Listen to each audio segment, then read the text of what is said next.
What's YouTube? Right now, I'm here with a very big wrestling creator. You guys know him. You guys love him. I'm going to let him go ahead and sound off. The Solomonster. What's up, man? What's going on, Malcolm? How you doing? I'm doing well, man. Thank you for coming on the channel. I really appreciate it. How's your day going? It's going great so far. It's Friday. What's not to like, right? It's the end of the week. The weekend's almost here. We got a pay-per-view this weekend, so it's all good. Exactly. And again, Backlash is this weekend. What match on this card are you excited to watch?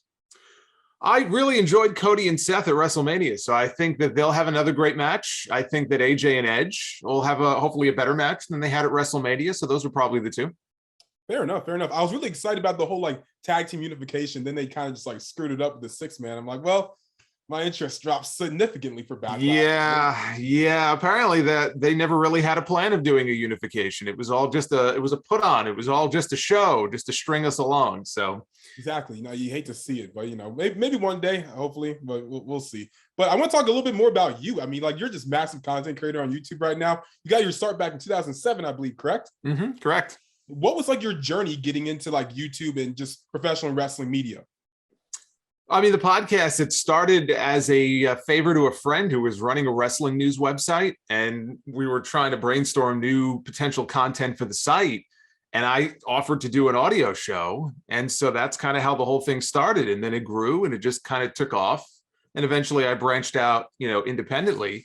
The YouTube thing, honestly, I had a YouTube channel for so many years and it just sort of sat there and I wasn't really doing much. It was mostly just audio that I was focused on. Okay. And then it was probably, I don't know, maybe 6-7 years ago that I started to take the YouTube thing more seriously. Yeah. And now that's developed into something where I almost have 2 different audiences now for my show. There you go. That's so cool. And right. that original friend, that was from SES Scoops, right? SEScoops.com. That's right. The source for wrestling news. You'd be pissed if I didn't give him a plug. No, exactly. I actually write for them right now, so it's pretty interesting. That's right, you do. I did. Yeah. I saw that in your byline. You have made a fine choice. SE Scoops is a great website. Oh yeah, no, they're amazing. They're amazing. And starting your whole YouTube channel or just this media in general, what was there was there an initial moment where you're like, I think I could do well talking on camera about wrestling? What was that epiphany? I think this will be the one. It took time. I mean, you really have to build an audience up first. Otherwise, you're just sort of talking into the ether. You don't really know who's there listening or watching.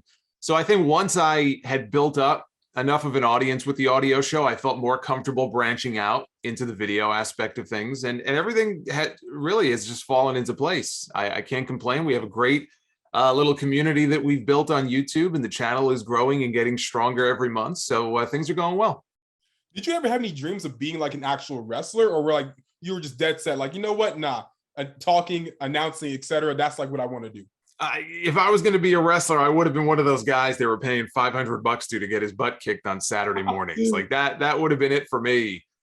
So no, never aspirations of being a wrestler. I think when I was younger, it was more I could see myself being a manager. I could see myself mouthing off and getting people really angry at me, or an announcer. Honestly, I used to see Vince McMahon would be there with the pastel suits and the mic in his hand, and Mean Gene. And I thought if ever I was going to have a role, it would be either something behind the scenes or it would be an announcer on TV. For sure. And I'm looking behind you right now and I see those 2 championships looking lovely. What was your first initial watching pro wrestling? What was the first thing you ever saw?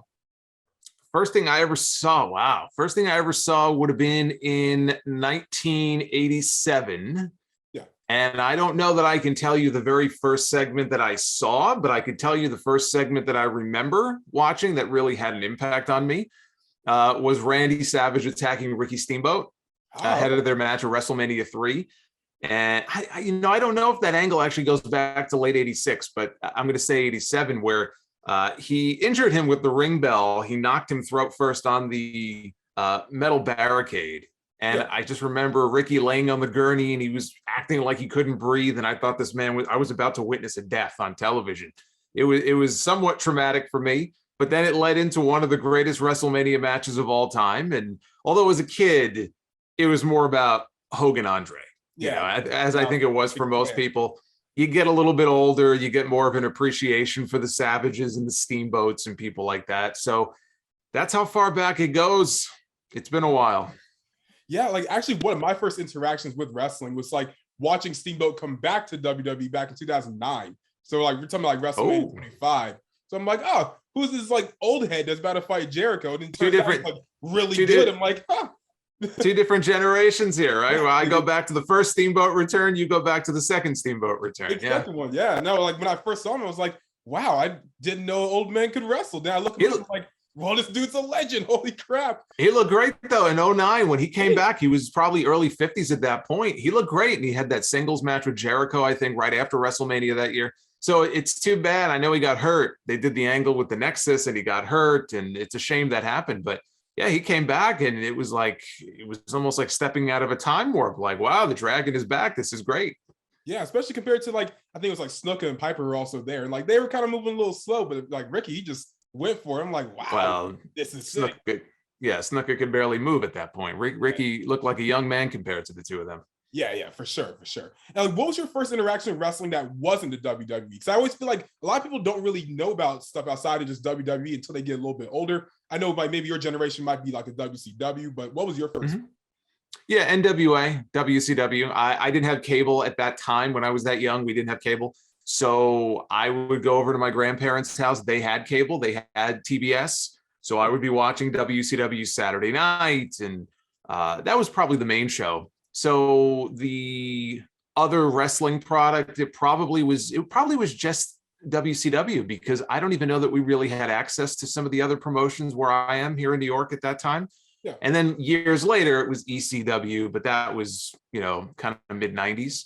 Yeah. So yeah, no, it was WCW. And it's funny because I didn't really have a lot of interest in it. I would go over, I'd be sitting on the couch. My grandfather would be watching it. And it's like, can we watch the WWF, please? Like, to me, that was the real wrestling.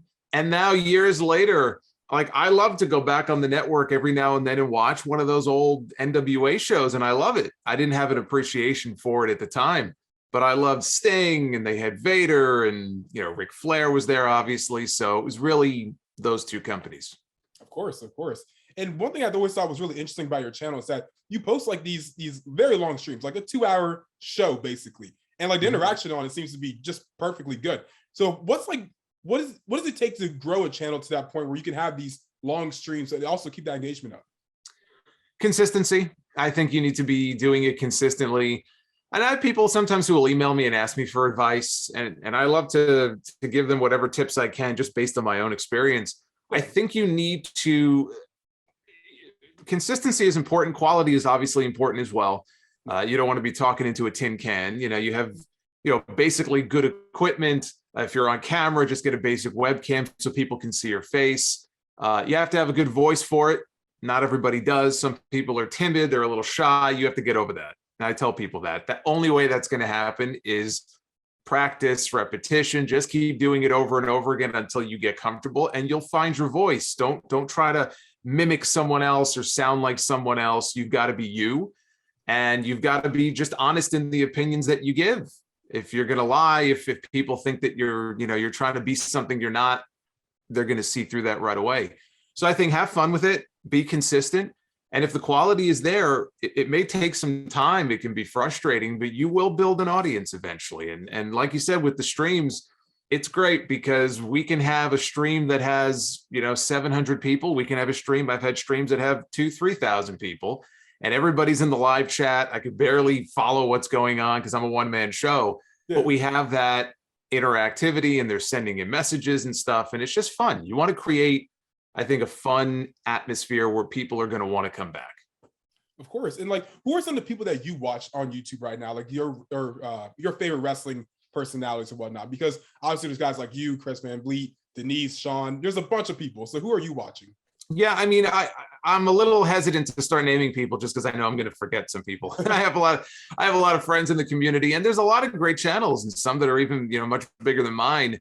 And I watch. There are a lot of them that I'll watch. There are a lot of them that I'll sample.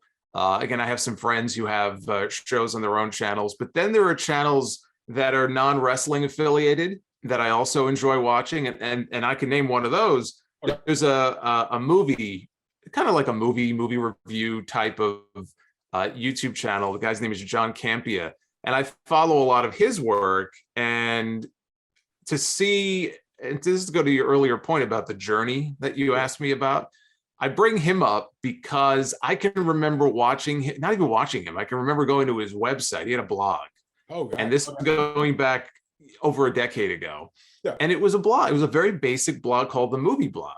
And I don't know how I stumbled onto it, but I did. And I would follow it on a regular basis. And to see him come from that to eventually he got a big enough following. He ended up working, I think, for AMC. Now he's out on his own and he's got the YouTube channel, hundreds of thousands of subscribers, and he does live streaming as well.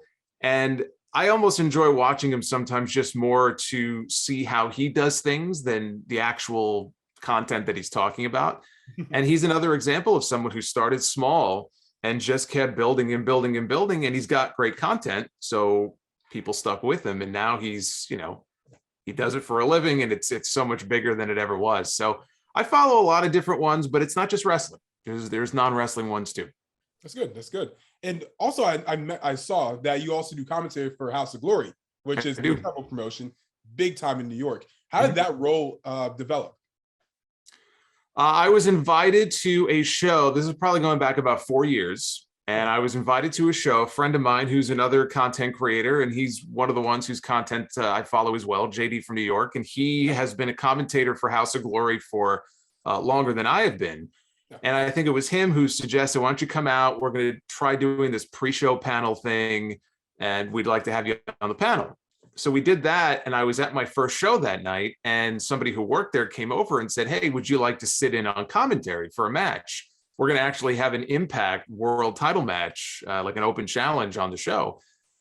I said, sure. So that was the very first match I ever did commentary. I provided some guest commentary for.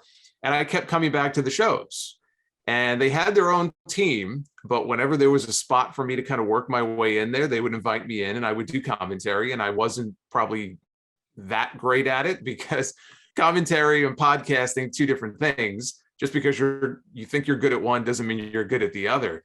But I just kept doing it a little bit here. And eventually there was an opening on the team. They said, why don't you, join sort of full time? And it's here we are 4 years later. We lost a year because of the pandemic, but we came back in November and we've been hitting it every month since, and the crowds have been great and we've really gelled and created this great chemistry. And I love the people I'm working with, and it's been fantastic. And we have another show coming up at the end of the month that I'm looking forward to. That's amazing. Actually, I do commentary for Combat Zone Wrestling, CZW. Oh, okay. And I'm just learning the difference between talking on camera and then also actually calling play-by-play, like the moves. I'm like, oh, this is way different, because if I get quiet for a moment, I'm like, wait, I'm supposed to be talking right now. I can't just be quiet and just watch. Yeah. Well, are you doing more play-by-play or color commentary? It's different each time. Like one time play-by-play, the other time or color commentary. It kind of switches off each time. It's definitely a process to learn. Yeah, it's a learning curve also when you're working with other people, right? Yeah. So I said that my show is kind of unique in that I have always done a solo show. So there have been occasions where I've had friends of mine on the show. We've had panels and stuff. But if you listen to my show every week or watch any of my streams, it's just me. There's no co-host. We don't have a whole panel of people. That's just the way I like to do it. And now on commentary, you're competing with other people for airtime. So there's a main play-by-play person. I'm more of the color guy, but I can interject, things where I want.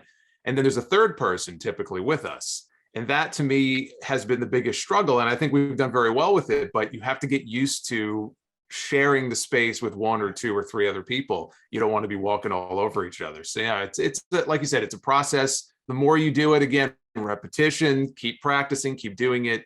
And eventually it'll be second nature. For sure. And what was one thing you learned while doing commentary? The first time I ever did it, I was completely by myself. No one else besides me. I'm like, wow, this is awkward. Sink or swim. Sink or swim. Yeah, pretty much. It was over time, you kind of just get a little bit better here and there. So what's been the one big thing doing commentary you've actually learned from? I think it's more just kind of knowing when to speak and when to lay out and not say anything at all. You don't have to, and again, I'm not doing play-by-play so much, but this probably applies more if you're a play-by-play personality. You don't have to necessarily, if people are watching it, you don't have to necessarily name every single move, right? You can describe what's going on, but you can also tell the backstory. You don't have to feel like it's a radio broadcast And every little thing that happens, you have to, it's good sometimes to just shut up, even just for 5 seconds. I know dead air. I hate dead air. I used to, work at a radio station when I was in college, and they always said the worst thing that you could do is, have dead air. But sometimes just shut up, be quiet, let the action speak for 5-10 seconds, and then, kind of jump back into things. And so that was one of the bigger things I had to learn, because I felt like I have to constantly be saying something, or somebody has to be speaking at all times. And that's not the case. Sometimes it's just be quiet for a few seconds and watch what's going on, and then just react to it. Who would you say is like the greatest commentator of this generation? Because obviously, if we go back, it's like Jim Ross, etc. So who do you consider the best commentator right now? I think, boy, I was a big fan of Mauro Ranallo when he was doing stuff. I guess now he's not. So we couldn't count him. Jim Ross is still active. That's true. That's true. So, you could say Jim Ross, who probably, he's the greatest to ever do it. Oh, yeah. So, he probably would be my de facto answer. But in terms of right now, if I had to pick one person, I know he gets a lot of flack. But I actually think, Michael Cole, I think Pat McAfee has really helped elevate his game on SmackDown. Oh, yeah. And so, the times that I've heard Michael Cole, when, he probably doesn't have somebody screaming in his ear and telling him every little thing to do. There was a show they did in the UK that he did commentary for, like a UK tournament many years ago. There was a show in Japan. He's really good at what he does. It's just that he's also on the air every week saying things that are being fed to him, and he probably gets a lot of flack for that. But I think since McAfee joined the team on SmackDown, he's elevated Cole's game. And I think Cole would say that, I think he did say it when he was on Pat's show. So, it might be him by default. There's a lot of good play-by-play commentators out there. McAfee is not a play-by-play guy, but he's been a revelation in many ways on commentary. He's I think done a fantastic job. For sure. Like, he's definitely, his energy is infectious. Like, when you hear him talk, you're like, whoa, I feel everything that's happening in this match right now. Yeah. So he's definitely really good at what he does. Yeah. But you mentioned college earlier. You did PR in college, correct? I did. Mm-hmm. That's amazing. Because like my roommate does PR. I do broadcast journalism. What made you decide to do PR, go on that track? Well, it's funny you mentioned that, because I started in broadcast journalism. That's what I actually started in. That's what I went to school for. I did that for 2 years. And I think I hit this point where we were starting to do stuff and learn about investigative type stuff. I didn't have a whole lot of interest in doing that. There were things that were required of me for certain projects that it didn't appeal to me. So at the time, PR was brand new. It had just been introduced as a new major, and it sounded more interesting to me. So it was a pretty seamless transition. They're very similar in many ways. Yeah. Having worked in PR, as I have for 17 years, there is a relationship. It can sometimes be an adversarial relationship with the media, but you get to intimately know them and they know you. They don't always like PR people, but that's okay. So I didn't lose any credits. It didn't set me back a lot. I didn't have to spend 6 years in college or anything like that. I said, I'm going to go for it. And I switched, and it was more interesting to me. And had I continued to pursue the broadcast journalism path, who knows, where that might have led to. But at the time, it was the right move to make. And I got an education in that for those 2 years that has stayed with me to this day. Oh, yeah. Journalism, they can get, sometimes you have to look for too many details, it gets a little too personal sometimes. Yeah. So in my case, I'll give you the quick story here. What did it was, I had a class that was being taught by an adjunct professor who was also a writer for the New York Times. Okay. And I believe she still writes for the New York Times. And so I remember right at the beginning of the semester, she told us what our big project was for the semester, which was you had to pick out a local politician, didn't matter who it was. And basically, they become your target. You need to find out everything you can about this person. You got to go through their garbage if you find out where they live, and you got to look and go through the garbage and see what you can find, and look up voting records or the deeds on their house, all this stuff. And I'm like, what?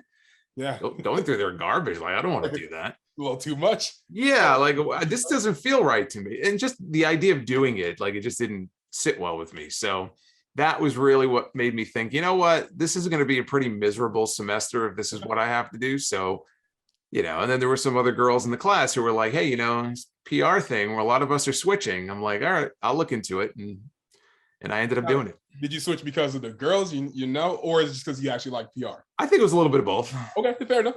I think it was a little bit of both. I don't know how it is now because it's been so long. Yeah, it's been 20 years since I was in school. But at the time, I was one of, I think, 3 guys at any moment in any of my PR classes, there were maybe 3 of us. It was the same thing. Is it? Okay. Predominantly female. So I know I wasn't necessarily aware of that going into it. Yeah. I don't know that I looked at that as a bad thing, but nonetheless, I switched largely because I thought it sounded more interesting to me. Yeah, of course. And like before we wrap this all up, I always like to talk to content creators about their big hot takes in wrestling. So what's one thing that you think about that's happening in wrestling that a lot of people might just maybe disagree with? I don't know about disagree with. I mean, I guess because it's been in the news, the big Forbidden Door show coming up in June just sold out in 40 minutes. Yeah. And I guess whatever tickets were left went on sale today. I'm sure those are gone by now too. And there were people who naively thought that, it's going to be really difficult, for AEW to sell these tickets and to sell out the United Center. The United Center is the biggest arena in the country. And I knew right away that this thing was going to sell. I mean, it seemed like a pretty, easy prediction to make.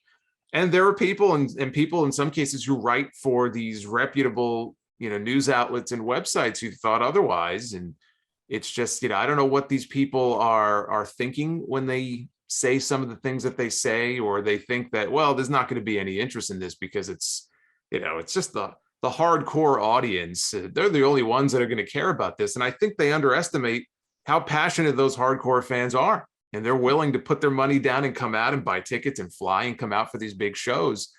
And we saw this week, we saw what happens when you give people an event or a spectacle that they want to see.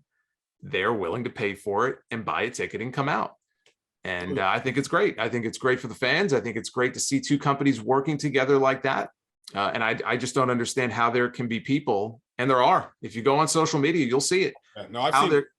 How there can be people who look at this as anything but a positive. And yet these people exist. It's scary. These people walk among us. They walk among you and me. We're going to have to be like the Walking Dead. We're going to have to be going through the wilderness here, knocking these people out left and right. I feel like I'm on some kind of, alternate dimension here. It's just weird.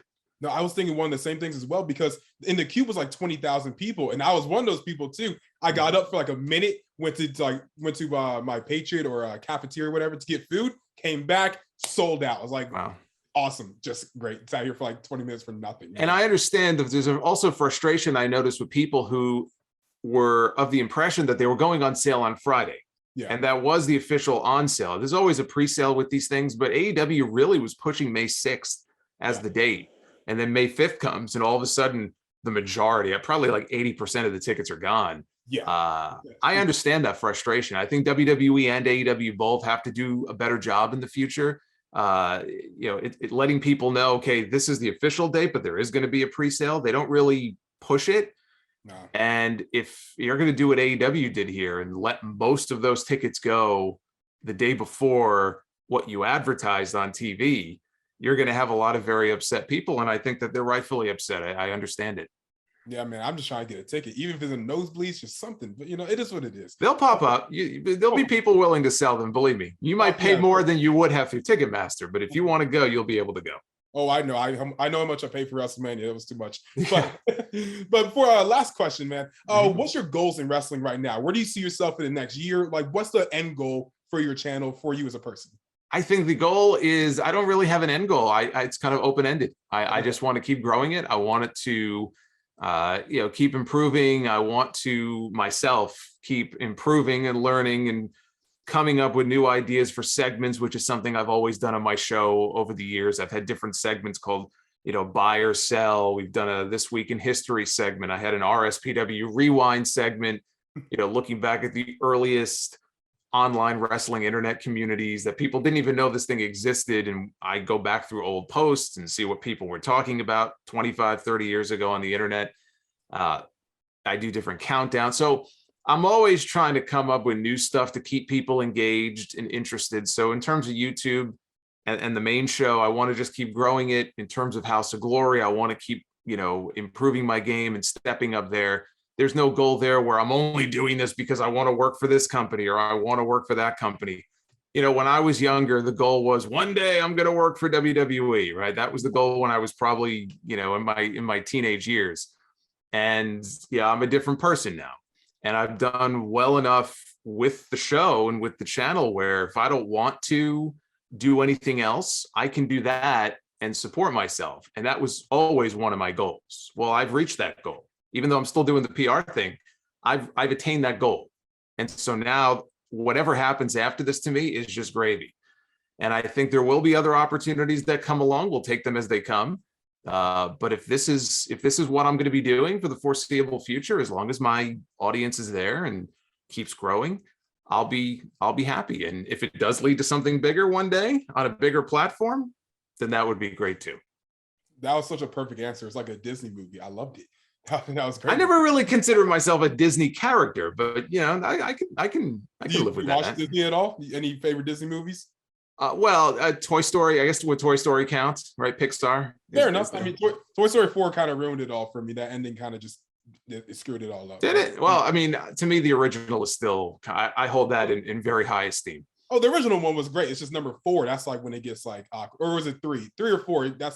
It dropped off real quick. But yeah, all good. It happens. But dude, thank you for coming on the channel. I really appreciate it. You've been one of the first guys I ever first started watching when I was like, maybe like 14. I'm like 22 now. So like, wow. I really appreciate you coming on the channel. Really. Wow, no, that means a lot. I love hearing that. And I was looking at some of your videos also this past week and some of the interviews that you've done. And I think the work you do is great. I think it's fantastic, and keep on doing your thing and only bigger and better things. Thank you. I really appreciate it. And where can they find you on social media? At Solomonster on Twitter, on Instagram. Some evil person stole that, so it's at the Solomonster on Instagram. And then you can go to thesolomonster.com, and that'll take you right to all of the most recent episodes. And it's on all the usual, the audio shows on every platform you can imagine: Apple, Google, Spotify, and on YouTube. Just type in Solomonster Sounds Off, and I'm sure a ton of content will come up. Oh yeah, sure will. Guys, make sure to like, comment, share, and always subscribe. And we're out. We going up like 1,000. I'm a flex just like a muscle man Malcolm. We going up like 1,000. I'm a flex just like a muscle man Malcolm. When it just like 1, 2, 3. If you like the channel, this will squeeze. If you like the channel, this will squeeze. If you like the channel, this will squeeze.